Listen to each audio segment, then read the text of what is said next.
बिस्मिल्लाहिर्रहमानिर्रहीम, अस्सलाम वालेकुम नाजरीन, मैं हूं बाबर हयात और आप देख रहे हैं 24/7 उर्दू न्यूज पर। होम एक्सपेंस के ताउन से बाबर हयात शो। नाजरीन, पाकिस्तान ने बहुत ही हाईली कन्विंसिंगली न्यूजीलैंड को दूसरे T20 मैच में शिकस्त दे दी है और यह सीरीज जो है इसमें पाकिस्तान ने अभी स्टार्ट में समझ लीजिए कि 1-0 की फिलहाल बर्तरी हासिल कर ली है। फातिहाना आगाज पाकिस्तान ने किया है अपने वर्ल्ड कप का, जो जिसको आप कह लीजिए कि start Pakistan world cup campaign का, तो स्टार्ट नहीं कहेंगे इसको, वर्ल्ड कप का जो एक रिदम बनाने जा रही है पाकिस्तान की टीम, वर्ल्ड कप का जो एक कॉम्बिनेशन बनाने जा रही है पाकिस्तान की टीम, उसका फातिहाना आगाज किया है। एक बड़ी जबरदस्त जीत, इसको अगर हम कहेंगे तो गलत नहीं होगा, कन्विंसिंग जीत है, क्लिनिकल विन भी कह लीजिए। आसानी से पाकिस्तान ये मैच जीत गया और क्रेडिट जाता है पाकिस्तान की बॉलिंग को। पाकिस्तान ने आज जो बॉलिंग की है उससे यह लग रहा है कि पाकिस्तान T20 वर्ल्ड कप से पहले एक तगड़ा बॉलिंग अटैक बनाने में कामयाब हो जाएगा। लेकिन कुछ सवालात हैं। देखिए, जब एनालिसिस करते हैं ना तो कुछ सवालात आपके सामने जरूर आते हैं। आपने जो भी प्रोज एंड कॉन्स होते हैं वो सबको आपने डिस्कस करना होता है। कुछ आपको ठीक है, हम जीत गए हैं, अच्छा जीत है, जीत हमेशा अच्छी होती है, अपने क्राउड के सामने जीते हैं। आपके सभी बॉलर्स ने बहुत शानदार परफॉर्म किया। शाहीन ने लीड किया, मोहम्मद आमिर इतने अरसे के बाद आए, टीम के साथ घुले मिले नजर आए, 2 विकेटें उन्होंने हासिल की। अबरार ने डेब्यू पे 2 विकेटें हासिल की, उसके बाद शादाब ने 2 विकेटें हासिल की, so Naseem 1 wicket, so everyone almost is among the wickets bowlers में अगर हम देखें। जबकि बल्लेबाजी में अगर हम देखें तो जो पॉजिटिव चीज नजर आई वो इरफान खान, आज पहला मैच था, लगा नहीं कि ये उनका पहला मैच है, बच गए वो एक आउट होते होते, लेकिन वो क्योंकि शॉट थोड़ी तगड़ी थी, आपको पता लंबे तगड़े माशाल्लाह जवान है, तो आज उन्होंने रिजवान के साथ मिलकर वहां पर को बहुत ज्यादा जज्बाती किस्म की इनिंग नहीं खेली। उन्होंने कोशिश किया कि यार ये अब मैच को हमने खत्म करना है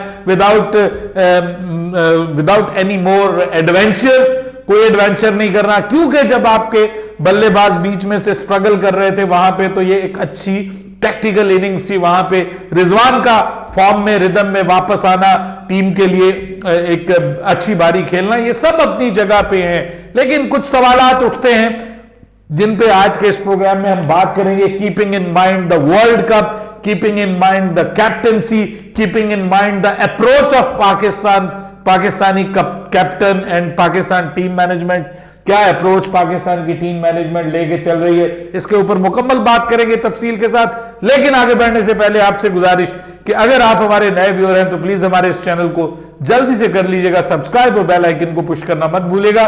मुझे आपने कमेंट्स में यह जरूर बताना है कि मेरा जो पॉइंट ऑफ व्यू है उससे आप एग्री करते हैं या डिसएग्री करते हैं, यह जरूर बताइएगा। और डिसएग्री करने पे भी आप जो है वो कोई रीजन जरूर दीजिएगा। ये नहीं कि जी आपकी शक्ल हमें पसंद नहीं है या आपकी बात हमें पसंद नहीं है तो इसलिए जो है वो हम डिसएग्री करते हैं। देखिए, बात यह है कि पाकिस्तान के बॉलर्स ने बॉलिंग बहुत जबरदस्त की है। अगेन सवाल मेरा यह है कि इस मैच में इमाद को जरूर होना चाहिए था, उसके साथ जस्टिस नहीं है। ये आपने अगर रेस्ट देना था तो आपकी जो बॉलिंग स्टाइल के अंदर रेस्ट बनता है। आपने 2 लेग स्पिनर खिलाए हैं ऑलमोस्ट, आप एक लेग स्पिनर खिलाते एक लेग स्पिनर की जगह, और दूसरा आप लेफ्ट आर्म स्पिनर लेके आते, आगे जाके आप लेके आएंगे। बट नाउ हाउ, जब 2 विकेटें आपका एक ले गया यंगस्टर और इवन शादाब भी 2 विकेटें ले गया, तो अब आप किसको रेस्ट देंगे जी? अब आप शादाब को रेस्ट देंगे या आप यंगस्टर को रेस्ट देंगे? यंगस्टर को तो मैं कहता हूं बिल्कुल ना, अबरार अहमद को मौका दीजिए, पूरे के पूरे मैचेस खिलाइए, क्योंकि वो आपके लिए एक सेकंड ऑप्शन बनेगा T20 वर्ल्ड कप में, उसको पूरा मौका मिलना चाहिए। इरफान को पूरा मौका मिलना चाहिए। अनफॉर्चुनेट रहा है उस्मान खान, स्टार्ट उसने अच्छा किया, एक लेट कट भी बड़ा अच्छा मारा उसने और बड़ा कॉन्फिडेंट नजर आया, बट वो अनफॉर्चुनेटली एक गुगली का शिकार हो गया। इस सोडी ने बाय द वे बहुत अच्छी बॉलिंग की है और वो लगा है कि वाकई वो एक सीनियर प्रो है, एक्सपीरियंस्ड बॉलर है और आज उसने अपनी टीम के लिए एक अच्छी बॉलिंग की है, पाकिस्तानी बल्लेबाजों को मुश्किल में डाला है उसने। तो ये सबसे पहले तो मैंने मिस किया है इमाद वसीम को, उसको पहले मैच में फ्रॉम द फर्स्ट मैच उसको होना चाहिए, ये मेरा एक सवाल है। दूसरे नंबर पे देखिए, जब आपके बॉलर्स ने इतना शानदार परफॉर्म किया, मुखालिफ टीम को आप 90 के ऊपर ऑल आउट कर देते हैं, 90 के ऊपर आपने मुखालिफ टीम को ऑल आउट कर दिया है, तो फिर भाई आपको थोड़ी सी चेंज करनी चाहिए अपने बैटिंग ऑर्डर में। फिर बाबर को बैटिंग करने के लिए नहीं आना चाहिए था। अब देखिए ना, बाबर आए हैं 14 रन बना के, वो ब्रेसवेल की बॉल पे बाहर निकल के स्टंप आउट हो गए। सो एक और सवाल अगेन उठ रहा है कि Babar Azam most of the time out होते हैं तो वो स्पिनर से आउट होते हैं, स्पिनर प्रॉब्लम बनते हैं बाबर आजम के लिए। अब इस बात को लेकर के जो बाबर के मुखालिफिन है वो उठाएंगे, वो कहेंगे जी देखें जी, बच्चों के सामने, एक बिल्कुल BC टीम के सामने भी बाबर आजम जो है, मतलब वो आए, अगर शुरू में आए थे तो रिजवान और बाबर को दोनों को, चलिए साइम अयूब को आप एज दे दीजिए, इन एक्सपीरियंस है, रश ऑफ ब्लड है, फला है, कर लीजिए उसको, वो जल्दी आउट हो गया चौका लगा के, और उसके मतलब कैच भी बहुत अच्छा हुआ, सारी चीजें। लेकिन भाई बाबर और रिजवान को एंड तक जाना चाहिए था। ये अब सब लोग कहेंगे पाकिस्तान को मिनिमम आइडियली तो 10 विकेट की विन बनती थी, जितनी वो टीम है, लेकिन आपने 9 विकेट से जीतना था। आप 9 विकेट से भी नहीं जीते, आप जीते 7 विकेट, ठीक है। और कोई आपके बल्लेबाजों ने ये नहीं है कि उड़ा के रख दिया, 13वें ओवर में जाके आपने 90 रन पूरे किए, which is not good as far as T20 cricket is concern. 13 over में अगर आप 90 बना रहे हैं ना, तो इसका मतलब यह है कि आप 150-160 रन पे सोच रहे हैं, जबकि इस वक्त IPL देखिए तो आज भी SRH ने एक बड़ा स्कोर खड़ा किया है, ठीक है। तो वहां देखिए कितने रन्स बन रहे हैं, ऑलमोस्ट 300 के करीब कहानी पहुंच चुकी है वहां पे। और यहां पे अब आप देखिए कि यहां पे आप अगर 13वें ओवर में 90 रन बनाते हैं, 14 ओवर में 100 रन बनाते हैं, तो इसका मतलब यह है कि आप उस हिसाब से नहीं खेल रहे, 7-8 की एवरेज के साथ आप खेल रहे हैं। तो ये सवाल उठते हैं, मैं सवाल उठा रहा हूं, मैं ये नहीं कह रहा कि पाकिस्तान बुरा खेला है, लेकिन आपने इस चीज को इस्तेमाल करना है। आप वर्ल्ड कप जीतना चाहते हैं, जो वर्ल्ड कप जीतने के लिए टीम तैयार होती है ना, उसको फिर क्रिटिकली ज्यादा एफिशिएंट होना चाहिए, उसके बल्लेबाजों को ज्यादा एग्जैक्ट होना चाहिए, ज्यादा अग्रेसिव होना चाहिए। पता चले कि आपने एक टीम को, जिस तरह से आपके बॉलर्स ने उनके परखचे उड़ाए हैं, सॉरी टू सी दैट, आपके बल्लेबाज उस तरह से मुकाबला नहीं कर पाए। मजा तब था कि बल्लेबाज भी उसी तरीके से उनको शिकस्त देते, उनके बॉलर्स भी इन एक्सपीरियंस हैं, सिवाय मान लीजिए इस शोडी और साथ में ब्रेसवेल, ये दो उनके एक्सपीरियंस, बाकी तो सब सच कोई एक्सपीरियंस नहीं है इतना इंटरनेशनल क्रिकेट का। तो बल्लेबाजों में फिर भी उनके 3-4 लोग हैं जो कि एक्सपीरियंस्ड हैं, जिनको आप कह सकते हैं कि जी उनका इंटरनेशनल एक्सपीरियंस है।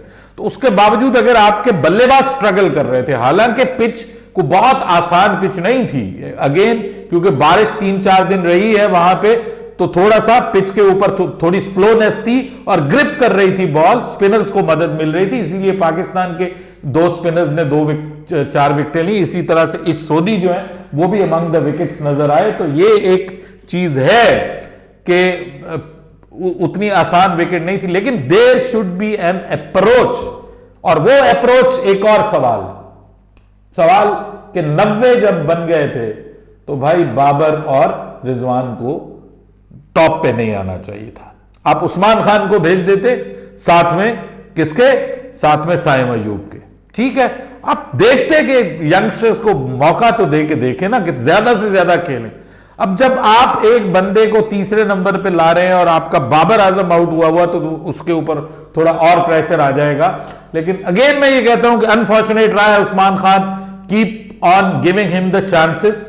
और साइम अयूब और बाबर आजम के अगेन मैं ये कहूंगा कि वो बाहर निकल के जब खेलने की कोशिश करता है, this is more than one time now कि वो बाहर निकल के स्टंप आउट होता है। ये बाबर के साथ प्रॉब्लम है। जब आपके ये प्रॉब्लम्स दूसरी टीमों के प्लेयर्स को नजर आते हैं, वो फिर कहते हैं जी कि हमने इसको इस्तेमाल करना है, इस प्रॉब्लम को, और इस बंदे की ये कमजोरी है, इस कमजोरी का हम फायदा उठाएंगे। रिजवान जैसे खेलते हैं वो वैसे ही खेले हैं ऑब्वियसली, और अच्छा खेले हैं, अप्रिशिएबल। कि ये ना होता कि खुदा न खास्ता रिजवान भी आउट हो चुका होता और बात बिल्कुल लोअर मिडिल ऑर्डर पे आ रही होती तो प्रॉब्लम होता था। इरफान खान नियाजी 18 गेंदों पे 18 रन, चौका छक्का भी लगा दिया। पहला मैच था, इस यंगस्टर के लिए हमारी सपोर्ट है। ये टैलेंटेड लड़का है, फील्डर बहुत अच्छा है, and he can bowl as well अगर उसको मौका दिया जाए। मीडियम फास्ट बॉलिंग भी करता है, सो एन ओवर और 2 वो कर सकता है जब अगर जरूरत पड़े तो ये एक अच्छी चीज है पाकिस्तान में। आज ओवरऑल हमने जो देखा है, overall that is not a bad performance, अच्छी हाई क्लास परफॉर्मेंस हमें देखने को मिली है, खासतौर पे पाकिस्तान की बॉलिंग। जस्ट इमेजिन कि आपके पास 3 फास्ट बॉलर, यानी ये आपका बेस्ट फास्ट बॉलिंग मेरे ख्याल में अटैक था जो आप खिला सकते हैं T20 वर्ल्ड कप में। आमिर, शाहीन और नसीम शाह, ये बेस्ट आपका फास्ट बॉलिंग अटैक है। और इस बेस्ट फास्ट बॉलिंग अटैक में से आपको कितनी विकेटें मिली हैं? 3 और 2 5 और 1 6 विकेटें इन्होंने हासिल की हैं। और आज मतलब थोड़ा सा रफनेस नजर आई है हमें नसीम में स्टार्ट में, लेकिन बाद में नसीम हमें उसी तरह की बॉल करते हुए नजर आए। सवाल अगेन ये है कि क्या नसीम शेयर करेंगे पहली मतलब इसके साथ, शाहीन के साथ स्टार्ट में दूसरा ओवर वो करवाएंगे या आमिर को करवाना चाहिए? व्हाट आई थिंक, मेरे ख्याल में ये ठीक है, ये भी ठीक है, लेकिन प्रॉब्लम यह है कि फिर आमिर के लिए अगर आप 1 ओवर करवा लें उससे, तो फिर आमिर से दूसरा ओवर जरूर करवाएं ताकि उसको जो स्टार्ट में सीम, और क्योंकि सीमिंग और स्विंगिंग कंडीशंस जो हैं उनका आमिर को भी जरूरत है, तो अगर आप आमिर से स्टार्ट करवा लें तो मेरे ख्याल में ज्यादा बेहतर है। पहला ओवर आमिर को दीजिए, इधर से पहला ओवर शाहीन शाह अफरीदी को दीजिए, फिर भले आप तीसरे पे ले आइए और आमिर को बीच में 1 ओवर करवा के, और इसी तरह शाहीन बीच में 1 ओवर करे, और उसके बाद फिर दोनों जो हैं शाहीन और आमिर ये फिर क्लोजिंग करें। ये एक अच्छी ऑप्शन हो सकती है पाकिस्तान के लिए। फिर स्पिनर्स में भी देखें तो आज हमें अबरार अहमद में एक तगड़ा स्पिनर नजर आया है। उसने कमजोर बॉलिंग बैटिंग जरूर है, लेकिन अगेन अगर कमजोर बैटिंग है तो उसको उसी तरीके से पाकिस्तान ने आउट किया है। उनकी कमजोर बैटिंग को स्ट्रगल करनी पड़ी है पाकिस्तान के बॉलर्स के सामने, और 90 is not a score. Under 100 अगर आपने उनको आउट कर दिया है एक अच्छे खासे ग्राउंड में जहां पे 150 तो मिनिमम बनना चाहिए था, वहां पे आपने आउट कर दिया, तो इसका मतलब यह है कि आपके बॉलर्स ने अच्छी बॉलिंग की। लेकिन प्रॉब्लम अगेन ये है कि कॉम्बिनेशन अगर आप 2 लेग स्पिनर्स के साथ जाएंगे तो इसका मतलब यह है कि आप एक जेन्युइन ऑलराउंडर को पीछे छोड़ रहे हैं जो पाकिस्तान छोड़ नहीं सकता। आप या देखिए, अब अगर अबरार को आप मौका देते हैं, दीजिए पूरे मैचेस, लेकिन आप या शादाब को खिलाएंगे या फिर आप इमाद को खिलाएंगे। ये एक वक्त में ऐसा नहीं हो सकता कि इमाद भी खेल रहा हो, शादाब भी खेल रहा हो, अबरार भी खेल रहा हो, ऐसा पॉसिबल नहीं है। और आप जब अबरार को खिला रहे हैं तो आप एज अ प्योर बॉलर खिला रहे हैं, लेकिन जब आप इमाद को खिला रहे हैं तो आप एक बॉलिंग प्लस बैटिंग ऑलराउंडर खिला रहे हैं जिसके पास कैरेबियन में खेलने का बड़ा जबरदस्त वसी तजुर्बा है। सो मिसिंग लिंक पाकिस्तान की आज के इस मैच में इमाद है।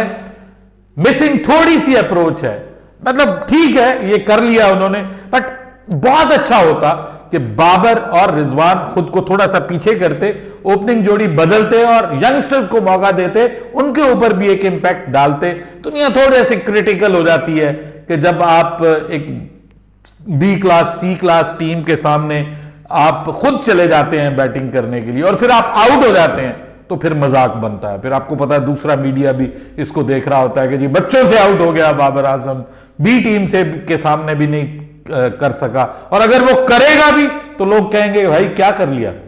एक B C team D team है जिसके खिलाफ जो है वो बाबर ने अगर 100 भी कर लिया तो उसके 100 को उस तरह से वेट नहीं दिया जाएगा। लेकिन अगर एक यंगस्टर खेलेगा तो उसके बारे में कहा जाएगा कि वेल डन जी, यंगस्टर को मौका दिया, यंगस्टर ने परफॉर्म किया। भले कोई भी टीम थी, एक इंटरनेशनल टीम का, इंटरनेशनल गेम का अपना प्रेशर होता है। पहला match done and dusted, Pakistan played really well, specially bowling out class Pakistan की, और पाकिस्तान ने एक आसानी से मैच जीत लिया।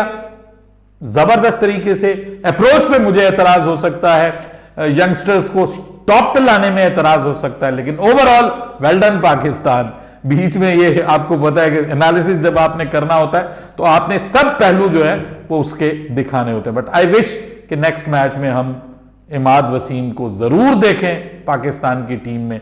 अगर वो नहीं आएगा अगले मैच में भी तो फिर मुझे लगेगा कि देयर इज समथिंग रॉन्ग। कहां पे?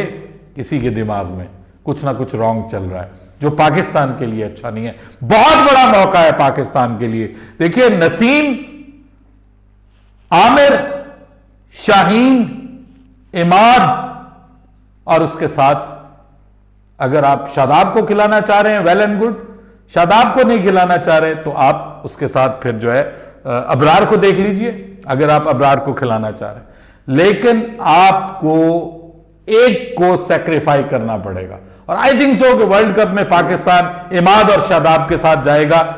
इब्रार को बैक एंड के ऊपर रखा जाएगा, सेकंड ऑप्शन के तौर पे रखा जाएगा उनको, बतौर एक सेकंड लेग स्पिनर के तौर पे। बट लेट्स सी आगे क्या होता है। रोटेशन पॉलिसी की बाबर बात कर रहे हैं, पाकिस्तान की मैनेजमेंट बात कर रही है अगले मैच में जो सिर्फ एक दिन के फासले पे है, और उम्मीद है कि वो मैच भी होगा। रावलपिंडी क्राउड को क्रेडिट जाता है, hats off to Rawalpindi crowd. Full house, आज सब टिकट्स अगेन बिके। परसों बारिश हुई फिर भी रावलपिंडी वाले पहुंचे। Love you all Rawalpindi cricket fans, आप क्रिकेट से रियल मोहब्बत करते हैं। ग्राउंड जरा अच्छा कर लो, खूबसूरत कर लो, जितना इर्द गिर्द एनवायरमेंट खूबसूरत है, सब्जा है, माहौल है, पहाड़ है, उनके बीच में ये ग्राउंड, इसके ऊपर छत होनी चाहिए ताकि क्राउड आए तो ना तो उनको दिन में गर्मी लगे और ना ही रात में बारिश की वजह से उनको परेशानी का सामना करना पड़े। ये जो ऊपर पॉलीथीन लगा लगा के इंडियन मीडिया में मजाक उड़ाया गया है हमारा कि यार ये वो मुल्क है, ये वो क्रिकेट बोर्ड है कि जो 2025 की चैंपियंस ट्रॉफी करवाना चाहता है, कि यहां पे पॉलीथीन लगा लगा के क्राउड ने बारिश से खुद को बचाया। अपनी राय दीजिएगा कमेंट सेक्शन में, एग्री और डिसएग्री जरूर बताइएगा कमेंट्स में। बाबर हयात को इजाजत दीजिएगा। अल्लाह हाफिज।